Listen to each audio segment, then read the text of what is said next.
Welcome to Mark My Words, a podcast that not only aims to inspire and teach the listener about entrepreneurship, it also aims to give my guests an opportunity to talk about their unique journey in entrepreneurship and life. So join me and my guests as we meet at the crossroads on Mark My Words.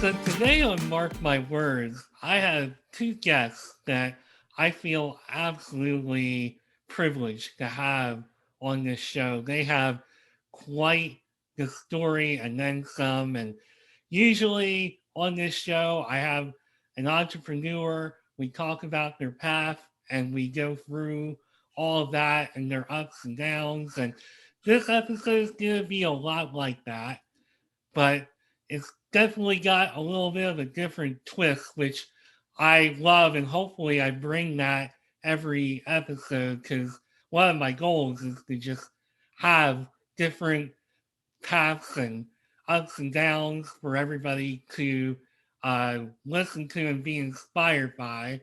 So let me just give you a quick intro. This is John and Marc X. Cronin. They are a father and son team that founded John's Crazy Socks. And before I continue, let me just say the socks that they have come up with are phenomenal. They are, I can't even talk. That's what I get for interrupting myself while I'm talking here. They are a social enterprise with a mission to spread happiness. John is an entrepreneur, a philanthropist, a speaker, an athlete, a dancer, and he just happens to have Down syndrome. And you may have seen these guys in one of their many television appearances. They have a TED Talk. They've been named EY Entrepreneurs of the Year. They've testified before Congress and spoke at the United Nations. John was even sock buddies with President George H.W. Bush. And yeah, I could just go on and say a billion more things about these guys, but it's John and Marc Cronin. Welcome to Mark My Words. How you doing? Thank you so much, Moxie. I really appreciate being here. Thank you for having us on. And boy, you did pile on nice things there. Huh? Thank you. Yeah, and yeah.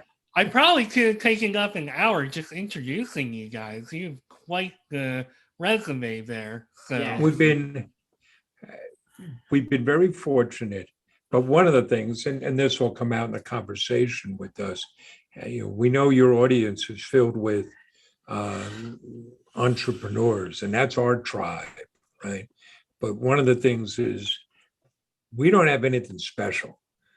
At the end of the day, we're a couple of knuckleheads selling socks. Absolutely. But all we want to do is exchange the world, right? And we want to share that if we can do this, others can do it too. Absolutely.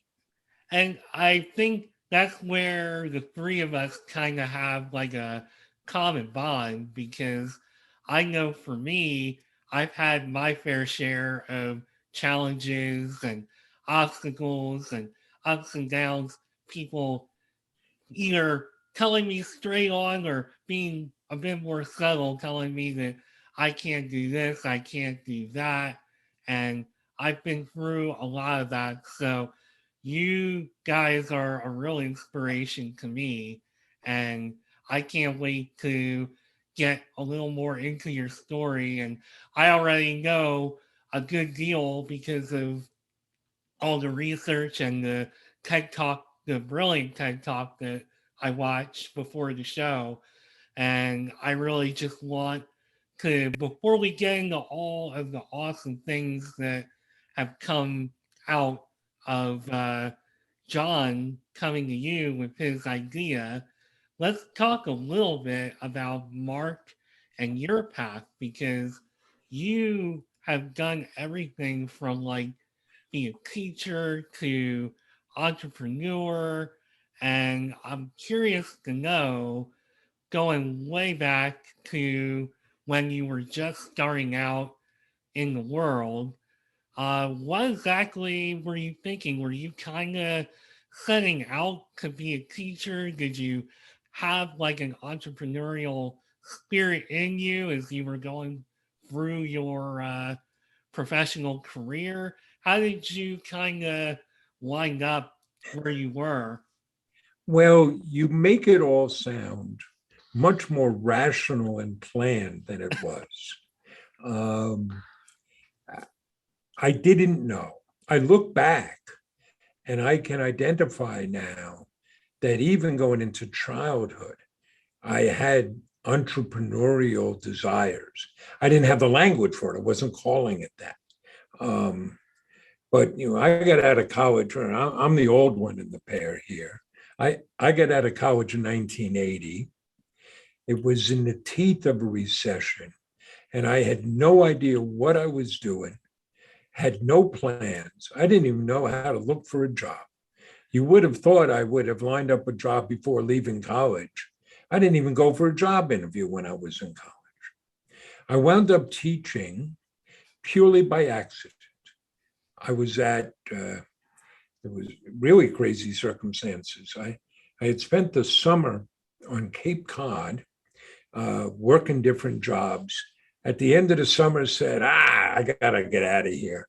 And I got on my bicycle and rode from Cape Cod down to Washington, D.C. to see a friend. Got back on my bicycle and rode back up to Brooklyn, New York. So that's it. I'm running around on a bicycle. And I'm leaving. I'm going to go back to Massachusetts and look for a job. In the middle of the night, I get a phone call from my then girlfriend, now my wife, saying, a relative of yours died.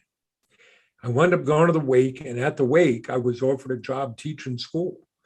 So the next day, I was teaching in Far Rockaway, New York. I taught school for 2 years. I then started a graduate program in literature. Loved that, but then I didn't want to teach the rest of my life. At that point, I didn't want to do anything for the rest of my life. I left there and wound up working for a congressman. Was going to go to law school when I got a pitch in the mail from the Kennedy School of Government up at Harvard and said, that's what I want to do. So I wound up there, left there, and I worked in healthcare for a long time. I started working in the Medicaid program in New York City, wound up running the Medicaid health program, left there and ran a series of healthcare management and consulting firms. But along the way, I also started wrote a novel, published a bunch of short stories. I started a software development company. I ran political campaigns. I was always willing to tear things down and go try to do something interesting that would have impact. And then bringing that up to where this started, or where our paths crossed, in addition to the fact that John's my youngest son, back in 2016, I was running a family business with my wife. And for reasons not related to me, we had to shut that business down overnight. So there I am in the fall of 2016, no job, no income. Because I'm an entrepreneur, I'm basically unemployable. And I was starting some online businesses. So that's where I was. My buddy here, where were you in the fall of 2016? Back to 2016, I was just finishing school. I was at Huntington High School, right here in New York, and I'm looking on a job, and well, you were in your last year of school, and you were trying to figure out what to do next, right? Yeah. And what were you looking at? I looked at a job, program, and school. Just look something I don't like. He didn't see anything he liked. So now John's trying to figure out what he's going to do. And that's where we both were. John here, he's a natural entrepreneur. You didn't see a job you wanted. What were you going to do? I want to create one. I want to make one. I don't see something. I'll just go make it, right? Yeah. And what'd you tell me? I want to go business with my dad. A nice father-son business together. He comes as dad. I'll go into business with you. And at first, I thought, John needed my help. I now realize, no, he was helping me. He was saying, Dad, I believe in you and I want to come on board. We'll do this together. But, Mark, you know, and your audience knows, entrepreneurs have ideas all the time. Some of them are good ideas. So what was one of your ideas? One of them is a food truck. I come idea from the movie Chef, the John Favreau, the movie about a father and son buying a food truck. So a food truck, that sounds like a fun idea. And we started thinking, what could we make? Where would we sell it?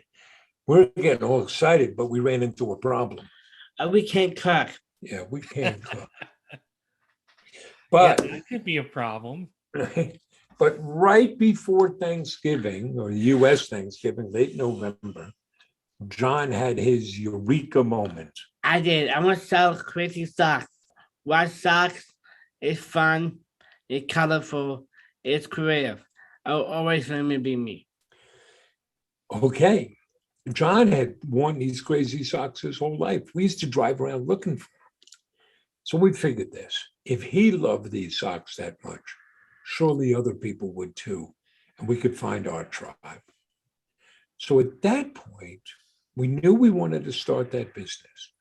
We eschewed the traditional business plan. We didn't spend a lot of time on that. We said, let's go the lean startup route. Let's get something up and running, and we'll see. Our customers will let us know if this is a good idea. So you already had the name for the business. Yeah, I got a name. I got a website. I got an idea. You had the idea to sell online. You were drawing websites. Yes. So we built a website on the Shopify platform, got a little bit of inventory. We're bootstrapping, so you got to make do with what you have. So I would, the only marketing we did was to set up a Facebook page, and I would take out my cell phone, and we made videos. And what do you think was in those videos? I am Dad. I'm talking about socks, more socks. And we noticed something. People started sharing those videos. What day did we open? We opened on a Friday, December 9, 2016. We didn't know what to expect, but we got what felt like a flood of orders. We got 42 orders that first day. And most of them were local. And that made sense, right? We were in the town, we lived there in the town of Huntington. You were in the high school, temporary office space. Yeah.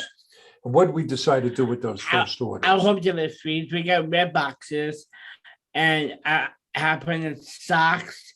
And we looked at this and said, this needs something else. Yes. So what else did you put in? I've had socks. The socks? A sticky note I wrote. Thank you note. A candy. I wrote Hershey Kisses. We got bags of Hershey's Kisses, filled up the boxes, loaded up the car. We drove around. You knocked on doors. I did. Customers upstairs, they took a photo. I took a picture, share it on social media. I would against that spread. We had customers ordering again just to get John to come back to their door. So by the end of that month, really 2 weeks, we had shipped 452 orders and had $13,000 in revenue. And we knew we had something here. We could grow this business, right? We had learned one. People want to buy socks. They want to buy socks. Yes. Two, people want to buy socks for me. They wanted to buy from John. They related to John. They liked the personal touch. They liked the fact that we had pledged 5% of our earnings to the Special Olympics. And it was something we didn't expect. People found John to be inspirational. They were really motivated by seeing a young man with Down syndrome start a business. And there's another thing. You learn by doing. So we learned that this young man, This is old man. this old man, we could sell socks. So that's how we got started. Today, we went from being able to put all the socks we had on one table to how many socks do we have now? We have 4,000 different kinds of socks and inserts in that. That means John here owns the world's largest sock store. Yes. Wow. We've now shipped over 380,000 packages to 88 different countries. We've been able to create 34 jobs. 22 of those are held by people with different abilities. We've raised over $500,000 for our charity partners. So we've been very fortunate to be able to grow the business. Wow, that is quite a story. And it's funny because I did my homework on this, so I knew what your backstory was. I just watched the TED Talk before we started this episode, and now I'm hearing it again. It doesn't get old, and just hearing your story. And really, I feel like, just as a complete outside observer, it almost seems like this whole business that you guys have built, you broke it down and really kind of like are seeing things that a lot of people may be overlooking. Like you're seeing just everything right in front of you and just going for it and doing it. And sometimes I think our best ideas are right in front of us, which I know that's how I started doing this podcast. And I'm still myself kind of looking for one or two other ideas. And I almost feel like they're right in front of me, probably, and I'm just not seeing it. And I think it's absolutely brilliant the way that you guys just saw these things that, may get overlooked and may be thought of as, that's not going to work, but it actually wound up beyond working and really, connecting with people, which I think is amazing. Well, again, I don't think we have any superpowers. And when we talk about what we do, there's none of that proverbial rocket science. To me, it really starts with knowing your purpose and what you're about and really believing in that. If we get asked a lot, tell us the one thing, what's the one thing that would make us successful? And other than kidnapping John to have him as your partner, it's you got to believe. And that may sound overly simplistic, but I'll offer you two examples. The New York Football Giants in 1983 hired a new head coach named Bill Parcells, who promptly went 3-12-1, and they were going to fire him. They had already offered the job to somebody else, but that job candidate wound up turning the job down, so they were stuck with Parcells. And what Bill Parcells learned from that was, listen, I tried doing it the way other people wanted me to do it, and they were going to fire me anyway. So to hell with it. I'm going to do it my way. Well, here's the outcome of the story if you're not a football fan. Bill Parcells went on to win 2 Super Bowls with the Giants and is in the Hall of Fame because he decided, I'm going to believe in myself and I'm going to believe in my vision and purpose. And I'll give you another example, one that you're not going to normally connect with Bill Parcells. There's this singer named Bob Dylan. So Bob Dylan comes to New York. He's 20 years old. It's 1961. And he starts making music. And every time he did something, people would tell him, you got to do it this way, you got to do it that way. And he's gaining an audience. And by 1965, he is now the darling of the folk movement. And they all loved him. And he could have done just very well, keep doing what he's doing. But what does Bob Dylan do? He gets an electric guitar and an electric band, and fans start booing him off the stage. He tours the world, and fans are buying tickets to boo him. He didn't care. He had his vision and he believed in it. Well, today, Bob Dylan is 81, still making new music, is generally considered the greatest songwriter ever, and has won a Nobel Prize. There are lessons there. For us, John here has no guile, and I'm too old to care. We've set out, and we're just going to do it the way we believe to do it. It's a dream, but we get to have that dream and do what we want to do. And we have no excuses. We can't blame the board. We can't blame headquarters. It's up to us. And it may seem obvious, but why would you do it any other way? Right? But you come back to, you gotta believe. Yeah, I totally agree. I mean, when it comes down to it, it comes down to you. It doesn't come down to what so-and-so thinks or what a corporation thinks or what anybody else thinks. It's all about you, especially as an entrepreneur. It all comes down to you and your vision. And in order to be successful and thrive, I feel like you gotta listen to what your own intuition is telling you.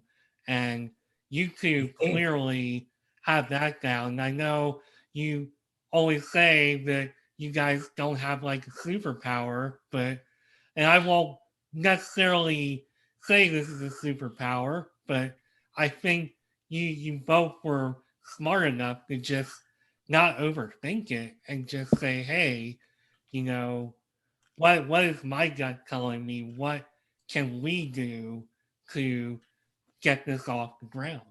So, You want to say something? Yeah, I want to show another example.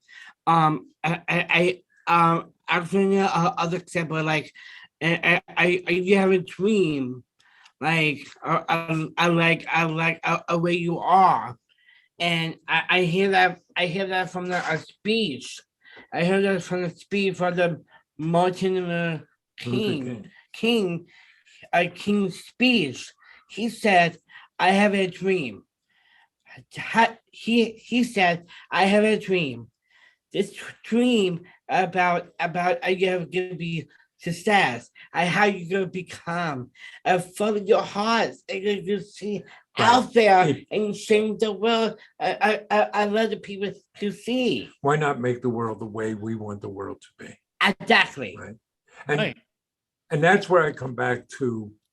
It is about belief, right? What's our mission? Our mission is bring happiness. It can't just be words. It can't just be some slogan you put on the wall or a mission statement you hang up. We define it with our 5 pillars. You don't do everything overnight. You don't fully understand everything right away, but you just have to keep at it and understanding that, right? So, what are our 5 pillars? It's and hope, give it back, fun projects you can love, make it personal, and make it a great place to work. So I'll give you an example. I'll take that last pillar, make it a great place to work. First, you have to know what you believe when it comes to your colleagues or your employees. Right? A lot of business owners, they look at people as just inputs. They're just entries in a spreadsheet and everybody's replaceable. Well, if that's what you believe, you're going to run your business in a certain way. I don't want to work for you, but that's okay. You can do that. We believe that our business only succeeds because of the people we have, that they are our most valuable asset. Now, a lot of people will say something like that, but they don't really believe it. And what you believe becomes manifest in everything you do. So you may say that, but then every time something goes wrong, you're looking to blame somebody. And every time there's something bad, you want to cut staff. Well, okay. But if you really believe, so in our case, we want it to be a great place to work. And we have to figure out, what does that mean? And how do you do that? And we break that down, right? So it's one, make sure you offer people a mission worthy of their commitment, that people need to believe in something, need to work on something larger than themselves. And it can't just be, we're going to make money. And don't get me wrong, Mark, we want to make money. We like to live indoors. Two, everybody has to know why their job matters. There is no make work, there's no cog in the machinery. Everybody's job matters, and they need to understand that and how it connects to the mission. And if you think about it, as a business owner, if somebody's job doesn't matter, why are you employing them? Why are you paying them money? And then three, put people in a position to succeed. Don't ask people to do what they can't do. You're only going to be disappointed. They're not going to be happy. If somebody needs supports, Nazira joins us, a graphic artist. What type of computer do you need? If Nick, our webmaster, needs some software, let's get him the software. We don't have endless resources, but put people in a position to succeed. Four, recognize the work people do. Absolutely. Say thank you. Right? You work hard, Marc, on your podcast. We can tell, you've said you've done the research, but you can tell when somebody has, right? Because it's a more engaging conversation. Well, recognize that, say thank you. Go around to your colleagues and say, hey, I saw you doing that. And then five, stay the hell out of the way. Let people do their jobs, give them autonomy, right? But you can see just in talking about that, we really believe we're committed to this. So you keep thinking of ways, how do you make that happen? How do you make that show? And we keep going out and making it happen. We do a better job today than we did a year ago. But it starts with understanding, what's the purpose? How does it go together? What do you believe? The making it personal, right? Our fourth pillar. Well, that started on day one with the thank you notes and the candy and the home deliveries. But that has to become infused in everything we do. And so if you call here, you never get voice jail. A person is going to answer the phone. If a customer calls here, there's no script. We don't listen in on the phone calls. It's an actual human conversation. Right? If, here's one that we came across. So we sell socks for diabetics. And one day, one of our packers, because we do our own fulfillment, comes and says, we're sending socks for diabetics and we're sending them candy. What's wrong with that picture? So now we have a supply of sugar-free candy. So if you order diabetic socks from us, we don't send you sugar, we send you sugar-free candy. It's a little thing, but it happens because everybody believes in it. Well, I sit here and I feel like everything you're saying, all of your pillars, they're just incredibly thoughtful of every single person that is your client, that you serve. How did you become this incredibly thoughtful in your business model? What inspired that?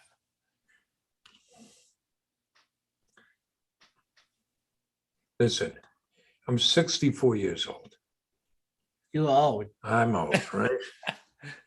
I have spent my entire life preparing for this moment. So you keep learning as you go. I've been able to learn from other people that I've worked with, and you're always taking ideas from them. You learn from people you read. I'm a big fan of Simon Sinek, of Seth Godin, of James Collins, Built to Last, and Good to Great. I learned some from people I went to school with, or we participated in a business accelerator program called Mass Challenge. Um, but here, I'll give you an example. Um, Newsday, which is the big Long Island paper, had written an article about a Long Island ice cream tour. And it took place this past Saturday, and there's another one next Sunday. Well, we weren't around for that, but yesterday decided we would create our own ice cream tour. So we went to 5 different ice cream places in the afternoon. We were going to go to 7, but believe me, 5 was a lot of ice cream, even having just small cups at places, right? And we're having fun. We're going out, we're going to these different ice cream places. But every place we're at, we're noticing, how do they treat customers? How do they greet people? What's the environment look like? What's the product like? And you learn. Here's one. There was a great place. It was a really nice place. They had great ice cream. We sat down to eat, and they had these really flimsy plastic spoons. And it was hard to eat the ice cream with the flimsy plastic spoons. It was a little attention to detail. But all it would take is, hey, we're going to sit and eat ice cream, and we want our customers to have a great experience. It's just, it didn't take anything special. It's just pay attention. There was another place. They had great ice cream. They had a great reputation. They had lines in front of the place. But it was kind of a crappy environment. And the people were gruff that were working there. With very little money, they could have made this place look really nice and made it a really great experience. And they had lines there yesterday, and it's been around a long time. But if they keep doing that, it's not going to be. So I share this because it's not, there's a line that came out of Ted Lasso. Be curious, not judgmental. Every time I go into a business, I'm trying to see, what can we learn? What can we see here? Not to say, not to pat ourselves on the back, but, I mentioned Bob Dylan earlier, right? I'm a big Bob Dylan fan, and I like this guy Shakespeare. Well, both Bob Dylan and William Shakespeare stole all the time. They were always looking and taking from others. Now, what they did is they made it their own. And I think that's what we have to do as entrepreneurs. We have to always be looking and learning. How do they do the magic? What are they doing?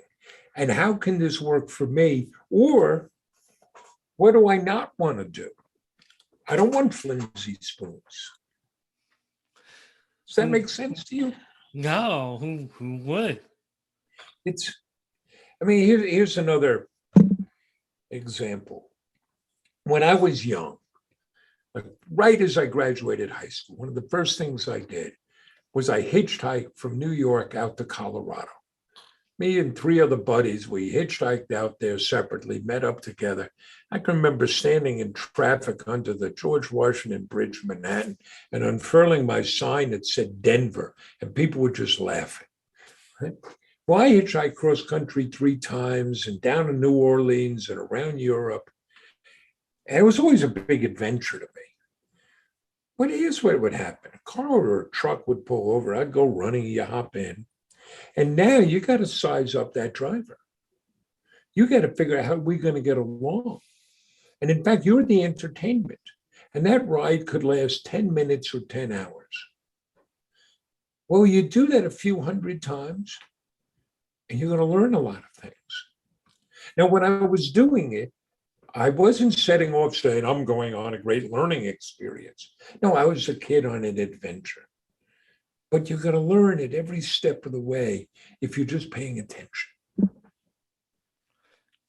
I couldn't have said it better myself. Yeah, your whole ice cream excursion is a great example of how you need to approach your own business and how you got not even so much like from an internal point of view, but externally, what are you getting back? What adjustments do you need to make? What do you need to do different or better? How do you better serve? And I think you guys really have it more than down, and I feel like just paying attention. Your Ted Lasso quote is really says a lot. Be curious, not judgmental. I mean, a lot of that can just be applied to life. I know for me that I like to kind of dig in before I really kind of like say, okay, I don't want to do this or I don't like that. It's gotten me into a little bit of trouble because when you talk about jobs, I know me, at least leading up to my professional career, I had so many jobs. Like I could probably do a whole episode on how many things I tried and wanted to do. But I was curious. I and funny thing about that is I ultimately wound up doing what I was passionate about growing up.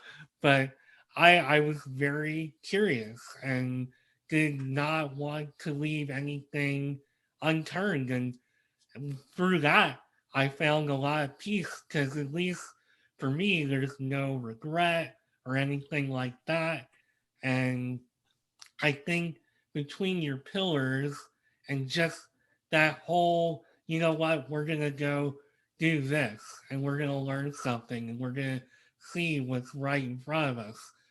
I mean, I think that is a perspective that I feel I strive for, but I miss a lot. And I think that is really goes a long way in really showing why you guys have so much success. I mean, Well, I think it's, I'm listening to you and I'm thinking it's a couple of things. One, you do have to be curious. You have to be curious all the time, of trying to figure stuff out. Two, and I look to John at this, there's just a certain way to be. And each of us, that'll be different. I can't live, tell you how to live your life, Mark. But we know right from wrong. We know what we want to do. And it's having the confidence to go and do that. I know here we have an aesthetic that I could sum up as ready, fire, aim. Don't overthink things. Take action and learn. I'll give you an example. So, well, I'll give you a specific example. So it's 2017. We're approaching the summer, and we're learning firsthand in our first year. Nobody buys socks in the summer. It's awful. And we decide, we had known all along that at some point we would offer a sock of the month, like a subscription. So we decide, let's go do this now. In less than 2 weeks, we had gotten the necessary inventory. We set up the web page. We set up an app on the Shopify platform, and we launched our Sock of the Month Club. 3 or 4 months later, one of our suppliers, who's also a competitor because they sell directly to the public, to consumers, they launched the Sock of the Month Club. So I'm talking to them and saying, well, tell me about it. And they told me they were working on that for 2 years. I said, what the hell were you doing for 2 years? Well, the committees had a meeting. We had to do this. We had to get this just right. We had to think about this. And I'm like, yeah, well, good for you. But by that point, ours was on its third iteration. We had real customers. We had real revenue. And we had already learned lessons from doing. I'm not suggesting you do things willy-nilly. But at some point, you have to realize adding more data doesn't lead to a better decision, doesn't lead to a better outcome. You get enough information. If you don't have it, ask yourself, what else do I need to know? And then go. If you're wrong, okay, now you've learned something. Now we benefited from that. And we go forward again. it kind of makes me think of watching sports nowadays and how there's all these analytics thrown at you, but what is your gut telling you to do? What's your intuition telling you to do? And I think again, I can give you some real life experiences here. We are, part of it, we are overwhelmed with data. And we crunch all these numbers, but we're not stopping to ask, what are we doing? So today, if I'm done on this and I want some census data, I can go online and I can download all the census data I want. Well, I'll go back to when I was in grad school in the mid 80s, and I'm doing some census research. At that time, the only people who had access to census data, you could buy the books, right? Were big corporate government, big corporations, big universities. So I'm at one of those big universities and they have access to the census data. But what did we have to do? We had to reserve time on a mainframe. We had to hire a programmer. And we would ask the questions and he would write up the program so we could bang those questions against the census database. And then we'd get our answer back. And if you looked at it and said, oh, we should have asked this, you can. You got to wait 2 more weeks. You got to pay the guy again. And so it made us very thoughtful about the questions we were asking. I think what happens a lot today is we have all this data, but we don't know what the question is. If you go on Facebook, if you have a business page on Facebook, you can get reams and reams of data. But what does it mean? Which of those data points matter? What are they telling you? And so you got to do more of that hard thinking before you do the number crunching. yeah, I couldn't agree more on that. And I feel like we talked so much about data. Let's kind of switch gears a little bit, because one of the things that you talked about a little bit was the fact that you're hiring people with differing abilities. And I was just kind of curious to know, like, what kind of range do you have in abilities, and what all are they bringing to the table to make this company the success that it is? Well, let's start here with John, right? So we started this business, and one of the purposes was to give John meaningful work because because he had Down syndrome, people weren't offering him that work. So that's very important to us. We have a range of things. You could break what we do into 2 large categories. There's much of it is marketing and administration. It's running a website, it's social media, it's our email. And then there's our fulfillment, our warehouse, and fulfilling orders, right? We run a pick and pack warehouse. So our entry-level jobs are in the warehouse. What do we call our pickers? Sack wranglers. Sock wranglers. And we have happiness packers, and they all work for our Lord of the Socks, who runs our fulfillment. Well, we want the best people for that job. And we have found over the years that we generally pull from 3 labor pools: people with differing abilities, moms, because we break things down into 4-hour shifts, no heavy lifting. So you get some dads in there, but it's people who want to put their kids on the bus in the morning and pick them up in the afternoon. And then just general laborers who are looking for a $15 an hour job. By far, the best pool for us have been people with differing abilities. They're excited. They want to be here. They pay attention. They work hard. So that's where we hire from. That's part of our mission, but part of the mission is also to show other businesses, look, this is not altruism, it's good business.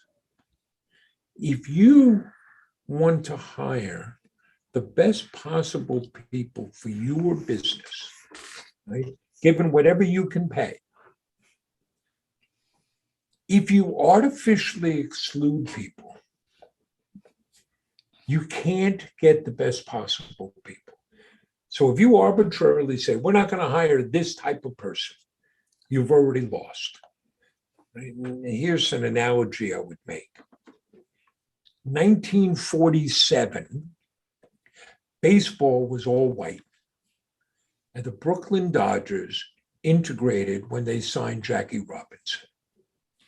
The second team to integrate were the Cleveland Indians, signed Larry Doby. The third team to integrate were the then New York Baseball Giants. Guess what? They became the best teams in baseball. Think about them as businesses. Once they said, we're going to consider everybody for a job, they had a competitive advantage over others. So when it comes to hiring people with different abilities, that's our approach. We have a competitive advantage. So last holiday season, when other businesses in this area could not find enough good employees, we had a surplus, and that gives us an advantage. And when you ask, go ahead. Oh, no, go ahead. You're good. When you ask who we hire, we want to see what you can do. We want to know you can do the job. So we have, but the requirements are you have to be able to work on your own. Job coach can bring you, mom and dad can bring you, but you got to be able to work on your own. That's what fills our place. And there is nothing better in the world than to be here in the holiday season when we're very busy and this place is just cranking with people working. So it's people with autism, it's people with Down syndrome, it's people with CP, it's people with Williams syndrome and X factor. And then for the other jobs, we open it up the same way. And we want to see what everybody can do here. So we've hired people as wranglers who wind up doing designs for us, who wind up writing sock descriptions for us. It's just keep looking to see what opportunities there are. Well, I feel like just from listening to you guys talk that our system in corporate America, so many businesses could learn a few things from your philosophy, your perspective, just on like your hiring and just what you're looking for and just how unbiased you are about that, I think is absolutely incredible. And I think what you're saying as far as like people of differing abilities, bringing that work ethic because you're giving them something that they may not be getting elsewhere. And I know for me personally, so I've done pretty good with my career. I've worked at some really cool places, but I had to work like extremely hard. And I feel like I had to work a little extra hard or harder than a lot of other people because even though I think I've had it pretty good and people are usually pretty good to me, I mean, as somebody who was born, so I was not only born with cleft lip and palate, I was born with something called Opus G BBB syndrome, and it's extremely rare. It's like a genetic syndrome, and I mean, I personally feel that it might be subtle or whatever, but I do know that through my own experiences that I had been judged over the years just on, you know, the fact that I might look a little different than somebody or, you know, I know depending on the day, my speech is better some days than others. And I guess it depends on how tired I am. But um, I have felt that for the most part, I've gotten pretty good, like interactions, and memories and all that, but I can always tell when somebody treats me differently. And sometimes it can be a hiring manager, it can be a boss, sometimes it can be a colleague. And I'll tell you that when somebody has treated me just like, you know, you would treat anybody else who's a human being, I mean, it's gone a long way for me as far as like my work ethic, how I feel about company, how I feel about my colleagues. It goes a long way. And I know that I have a little bit of a different experience than you guys, but just from going through everything I've been through, like, man, I would love to have bosses like Mark and John. Like, you guys have it absolutely right. The way that you treat people, your perspective, your desire to keep growing and evolving and observing, like, it's just absolutely unbelievable. And I wish more people thought like that. Well, again, we're not saints. We try. But part of this comes back to what we were talking about earlier, what you believe. You can tell, right? Somebody can make a claim, but you can tell what they really believe. You can tell by the way they treat you. You know, an old line, you don't see this many more in offices anymore, but you used to be able to go in an office. And if you watched how people treated the receptionist, that told me volumes about what type of place that was. You know, how somebody treats the janitor, that tells you how they treat people, right? You know, they can make claims, they can put out fancy brochures, but what you really believe always comes out. Yeah, I couldn't believe or couldn't agree more. I almost said I couldn't believe more, but I guess I can always believe more too. But so let me ask you, we've talked about all this stuff. You guys got all these like really cool things going on. I know for all the fun that you have, it's a lot of hard work too. But there is a lot of fun in this. What is the most fun thing that you guys do? What do you like to do? What's the most fun stuff? Dancing. Dancing. Somehow I knew he was going to say that on everything I know. Right. And John, in fact, hosts an online dance party every Tuesday afternoon I at do. 3:00. Yes. What do you like doing at work? I like the videos. I like how about picking orders. I like how about gift wrapping. I like big engagements, home deliveries, podcasts, design socks. Does He likes it all, huh? everything. Yeah. You like eating lunch? Yeah. Yes. Yeah. So he likes the whole business. Perfect. So It's and John's a hard worker. I'll tell you, share a story about John. No. Oh, it's a good story. You don't even know what story I'm going to tell. It's we had attended a fundraiser for the Special Olympics to help them raise money. They're one of our charity partners, and John's a Special Olympic athlete. And this one happened to be a young professional mixer in Manhattan. A lot of Wall Street types at a very hot club, and we didn't get home till 3 a.m. So I tell John, I said, John, you haven't had a day off in ages.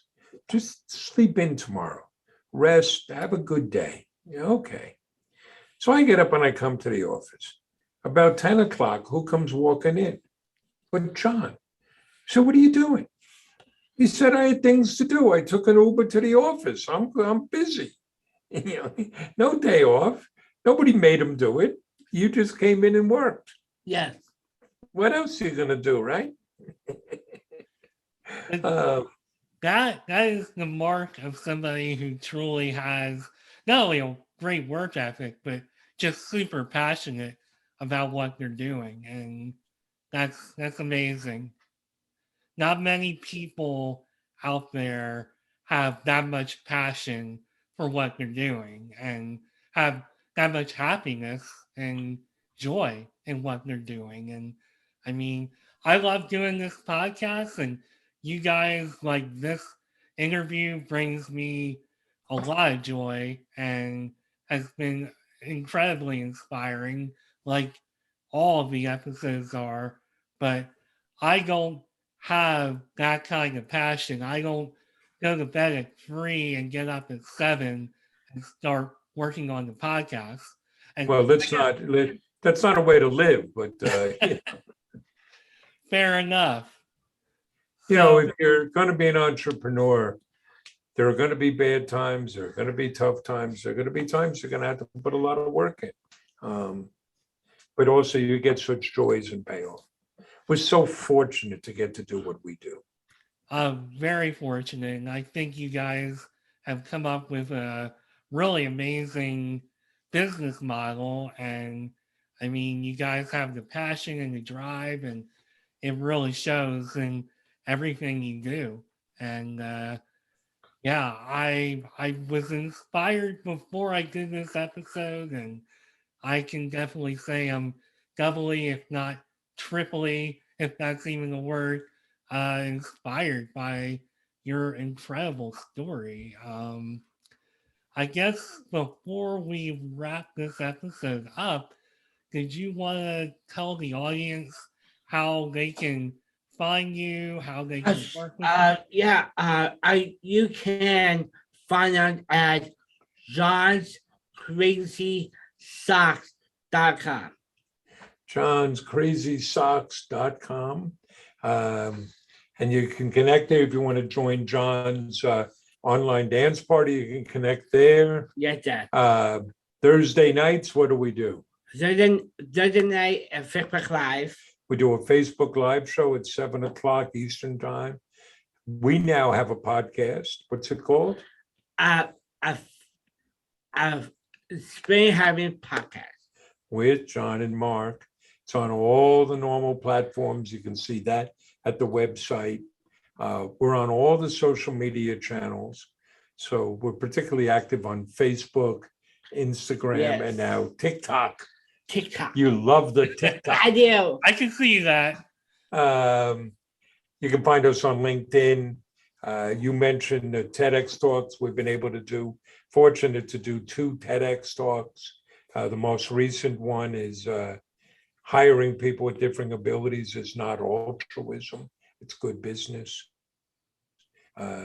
And if people want to contact us, you can do it through the website, through our email service at johnscrazysocks.com, and we get back to everybody.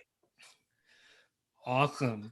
Well, one more question before we wrap up this episode. We've talked a little bit about music. We've talked about John's dance party. Before I moved to Florida, I used to have records hanging up all over my wall. Right now, it's just a cat tree.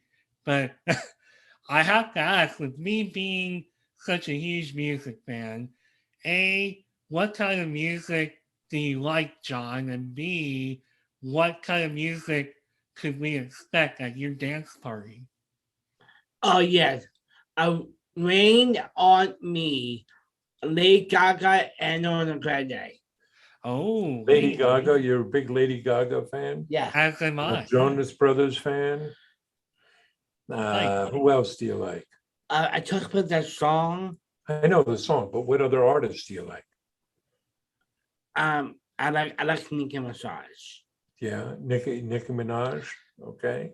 Okay, she's good. Yeah, I'm a huge Lady Gaga fan, and Yeah, I like her. yeah, and I like a Nicki Minaj jam once in a while. So that's awesome. No, I love knowing what people are into, and Marc already gave me kind of a window into what music he likes, and I can go back that far too.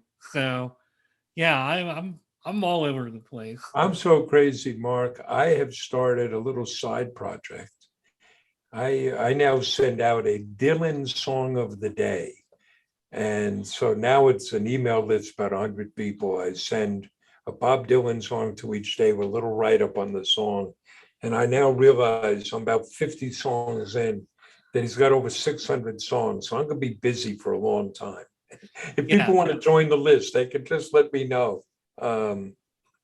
You got some advice for people? You want to offer some advice? I You've been do. yapping. Yes, Dad. I've been doing all the talking.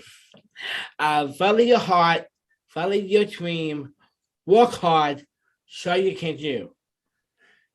Pretty good. That is very good. I think that is reflected in just your story of going out late and going right back to work. I think that says it all. And I think your success, I think everything you're doing, the thought behind it, I think just those words you said says it all. And I can't thank you guys enough for taking an hour out of your day to talk to me on Mark My Words. I appreciate it. And again, this was Mark and John Cronin, John and Mark Cronin, and they are of John's Crazy Thoughts, and they are spreading happiness. And I am Mark Schmidt. You just listen to Mark My Words, and I am spreading hopefully inspiration. So maybe that's a new tagline for me that you guys inspired. So I am Mark Schmidt. Thanks for listening to Mark My Words. Bye for now.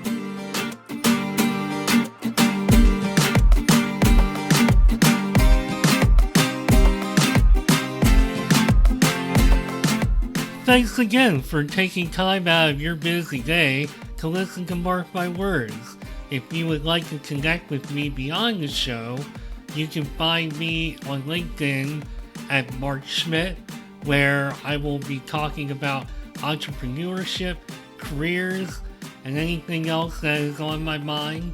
You can also connect with me on Twitter and Instagram at Nimrod1979 and Nimrod79 respectively. This podcast also has a page on Instagram at Mark My Words. And finally, if you want to leave me a voicemail or check out what I'm up to with the podcast, come find me at podpage.com/mark-my-words. Thanks again for listening, and I'll be back with a new episode soon. Bye for now.